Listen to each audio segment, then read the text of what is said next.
विभागाचे अधिकारी आहोत. पूर्व विदर्भाची मला साहेबांनी जबाबदारी दिली.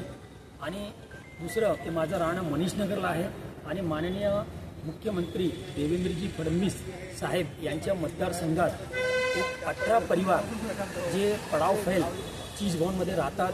मागील 53 वर्षापासून त्यांचं राहणं आहे आणि मधात ते पुनर्वसनमध्ये त्यांची कारवाई करण्यात आली आणि ते कारवाई केली. त्यानंतर त्यांचे घर उघड तोडले. त्याच्यानंतर त्यांचं पुनर्वसन आजपर्यंत झालेलं नाही. तर माननीय मुख्यमंत्री साहेबांना आम्ही एक निवेदन पण दिलेलं आहे इथे प्रोटोकॉल हिशोबाने. आणि आज आम्ही खास करून कारण की अधिकारी जे वर्ग आहे ते अलगर्जीपणा कुठेतरी दाखवत आहे आणि आज ते 18 परिवार पूर्ण रोडावर येऊन गेले आणि त्यांच्या पूर्ण जे घर तोडून आणि आज ते सध्याला तिथे टिण्याच्या पत्रा वगैरे लावून आणि त्यांचं जे शिक्षण आहे मुलांचं ते दिवा वगैरे लावून तिथे लाईट नाही, पाणी नाही आणि ते मागील 10 वर्षापासून तिथे राहत आहे आणि प्रॉपर तसं ते 53 वर्षापासून राहत आहे.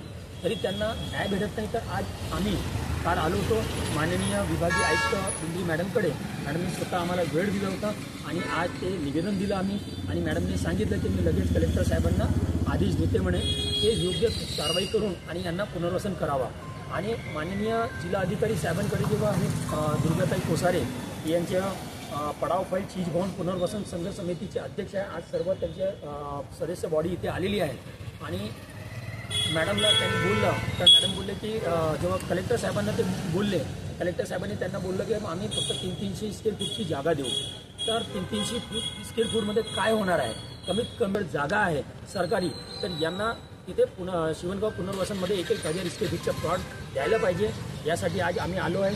आणि याच्यानंतर आम्ही सर्व जे मंत्री आहे बावनकुळे सर आहे आणि आशिषजी जयस्वाल सर यांच्याकडे पण आम्ही जाणार आहोत. आणि त्यानंतर शेवटला आम्ही सर्व जे अधिकारी काय बोलतात, मिनिस्टर काय बोलतात ते सर्व घेऊन माननीय एकनाथ शिंदे साहेबांच्याकडे नगर विकास खातं आहे तर साहेबांना.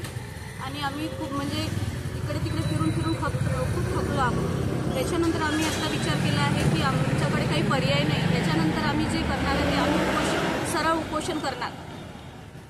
ती तुमची जी जागा होती ती मालकीची जागा होती? हो, आधी म्हणजे मालकीची जागा मालकीची नव्हती तरी खूप पूर्वी 53 वर्षाच्या आधीपासून आमचे सासरे वगैरे तिथे आमचे सगळे डॉक्युमेंट आहे.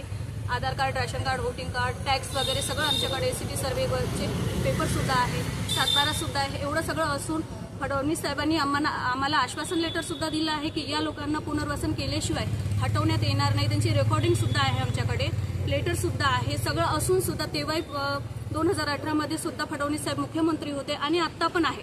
पण आमच्या म्हणजे काही डिसिजन घेतला नाही त्यांनी. आम्ही अजूनही उघड्यावरच आहोत.